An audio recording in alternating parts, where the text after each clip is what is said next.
Jesus, amadas, eu me chamo Elaine, eu sou membro do Ministério Encorajando Mulheres e do grupo de WhatsApp Mulheres de Joelhos, ambos liderados pela Ana Paula F. Santana. E eu também sou uma das 31 mulheres que irão falar sobre o livro de Provérbios durante todo o mês de outubro. E hoje nós iremos falar sobre o capítulo 3. Eu orei bastante, eu li e reli o capítulo inteiro várias e várias vezes. E apesar do capítulo todo ser de grande ensinamento para todos nós, os versículos que mais tocaram meu coração foram o 3 e o 4, que diz: Não te desamparem a benignidade e a fidelidade. Atas ao teu pescoço, escreve na tábua do teu coração, e acharás graça e bom entendimento aos olhos de Deus e dos homens. A Bíblia que eu estou usando, irmãs, é a versão de João Ferreira de Almeida, revista em 97, tá? Então a Bíblia de algumas de vocês pode estar um pouco diferente, né? Por conta das versões, tem versões que são atualizadas, né? A minha é a mais antiga mesmo, tá bom? Bem, vamos lá. Buscando o significado da palavra benignidade no Google, eu encontrei que é qualidade de quem é benigno, ou seja, dotado de características boas, como a generosidade, a bondade e a benevolência. E fidelidade é a atitude de quem é fiel, de quem tem compromisso com aquilo que assume. Em Gálatas 5:22, Paulo nos ensina quais são os frutos do Espírito. E benignidade e fidelidade estão entre eles. Amadas, no começo da minha caminhada, né, no começo do meu deserto, por muitas vezes eu contava os pecados do meu marido. Era uma tentativa, né, eu acho, de me sentir melhor. Eu achava que eu contando isso acalmaria meu coração, né? Mas eu estava enganada. Quando eu terminava de contar alguma coisa, eu me sentia pior. Porque eu contava somente as atitudes erradas dele, né? E as minhas? Eu contava? Eu sabia no meu íntimo que eu tinha contribuído para o pecado dele, mas eu ocultava essa parte. Eu achava que, denegrindo a imagem dele, eu ficaria como uma coitada e ele como malvado da história. E, consequentemente, eu ficaria por cima, né, da situação. Mas eu aprendi que não é assim que Deus nos vê, né? Nós somos todos iguais para Ele, né? Para Deus não existe pecado maior ou menor. Todos, sem exceção, necessitamos da sua misericórdia, da sua graça para seguirmos em frente, né? E alcançarmos o alvo, que é a salvação, né? Jesus, em Mateus 22, do 37 ao 39, ele diz: Amarás ao Senhor teu Deus de todo o teu coração e de toda a tua alma e de todo o teu pensamento. Esse é o primeiro e grande mandamento. E o segundo, semelhante a este, é: amarás a teu próximo como a ti mesmo. Por muitas vezes, a gente passa a idolatrar os nossos esposos. Eu fazia isso, né? Ou então abandonar a Deus quando a gente tem um pouco mais de dinheiro. A gente esquece que o nosso primeiro amor deve ser de Deus. Então, quando acontece algo que está fora da nossa realidade, algo que a gente não espera, o nosso chão ele se abre e a gente se vê num beco sem saída. Os nossos olhos eles só enxergam a situação em que a gente se encontra e parece que não existe solução. Nós não conseguimos enxergar Deus, pois Ele passou a ser o segundo em nossa vida. Porém, irmãs, quando a gente passa a devolver o lugar que é de Deus, e é um lugar que é de direito dele, a nossa vida começa a seguir outro rumo.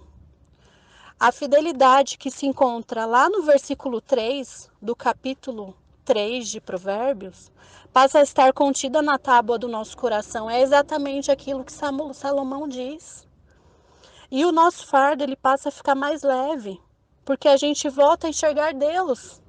e acreditar de novo que Ele pode todas as coisas, porque Ele passa a ser o primeiro de novo em nossas vidas. Ou seja, a gente acredita que esse momento ruim vai passar, mais cedo ou mais tarde, não importa o tempo que dura, ele vai passar. E isso, irmãs, se chama ter fé. Quando Jesus ele disse que a gente deve amar o nosso próximo como a nós mesmos, quantas e quantas vezes a gente passa a acusar o outro sem nem pensar?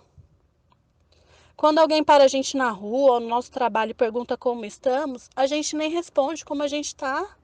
A gente já passa a apontar o dedo para os nossos esposos, IOM, ou para aquele colega de trabalho, ou para outra pessoa da nossa família, não importa. A gente nem pensa, a gente já começa a acusar o outro. O que você sentiria se soubesse que alguém anda falando mal de você? Foi isso que o Espírito Santo colocou no meu coração, né? Quando eu cheguei nessa parte. Como eu me sentiria se eu soubesse que alguém anda falando mal de mim? É horrível a sensação de saber que alguém fala mal de você. Por mais que aquilo que foi dito seja verdade. Deus, irmãs, é um pai amoroso. A gente tem muita mãe aqui no grupo. E quando seu filho ou filha faz algo de errado, pode ser a coisa mais horrorosa do mundo, mais horrenda do mundo. Nenhuma mãe se sente feliz quando outra pessoa corrige o seu filho. Eu já ouvi muitas mães aqui no grupo, porque eu não sou mãe, e eu já ouvi muitas mães dizerem que são uma leoa quando o assunto é filho. Agora imagina Deus quando vê a justiça que pertence a Ele sendo feita por nós. A benignidade que Salomão orienta que não deve ser apartada de nós é ser bondoso com o outro, mesmo quando o outro nos fez algo de mal. Assim como Jesus nos ensinou, amai a vossos inimigos, bendizei os que vos maldizem, fazei bem aos que vos odeiam e orai pelos que vos maltratam e vos perseguem, em Mateus 5,44, a gente também deve aplicar nas nossas vidas diariamente, amadas. Várias vezes ao dia, se for preciso. Como o significado de benignidade é generosidade, bondade e benevolência, que a gente possa ter essas qualidades em nosso ser. Mais e mais, aplicar as leis do Senhor por completo em nossa vida. E não somente a parte que achamos ser mais fácil de seguir. Jesus é o maior dos exemplos de benignidade e fidelidade. Ele sofreu sem ter culpa alguma. Ele morreu de forma cruel. E se ele tivesse desistido da gente? Em momento algum ele cogitou essa hipótese. E nós, como filhos de Deus que também somos, assim como Jesus, a gente deve perseverar assim como ele perseverou. Pedro, ele nos diz que Cristo nos deixou o exemplo para que sigamos seus passos. 1 Pedro 2,21. Então, irmãs, que a gente seja perseverante. Salomão, no versículo 4, não diz que se formos benignos e fiéis, teremos graça somente de Deus. Ele diz: acharás graça e bom entendimento aos olhos de Deus e dos homens. Com isso, amada, será que aquela bênção que você tanto espera não está esperando que você tenha essas duas qualidades para que você possa alcançar aquela bênção? Será que não é isso que está faltando? Às vezes, irmãs, a gente espera muito de Deus, quando na verdade a atitude é nossa. Deus ele nos capacita todos os dias. Ele nos permite levantar para a gente fazer o certo todo dia, todo dia. E ele nos deixa o ensinamento dele, ele nos deixou a Bíblia. A única coisa que a gente tem que fazer é pôr em prática esse manual, porque a Bíblia é o nosso manual. Não adianta a gente ler a Bíblia e não pôr em prática.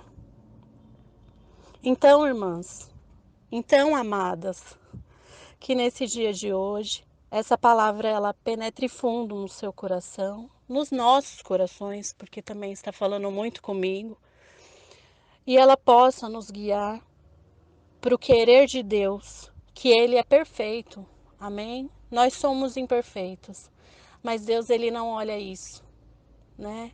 Ele nos perdoa todos os dias, todos os momentos, basta que nós tenhamos nosso coração quebrantado, né? Deus é maravilhoso nas nossas vidas. Então eu agradeço, eu termino minha palavra de Deus por aqui. Eu agradeço a Deus por essa oportunidade, também as administradoras do grupo, né? Por essa oportunidade gloriosa. É minha primeira vez. Espero que tenha falado ao coração de todos.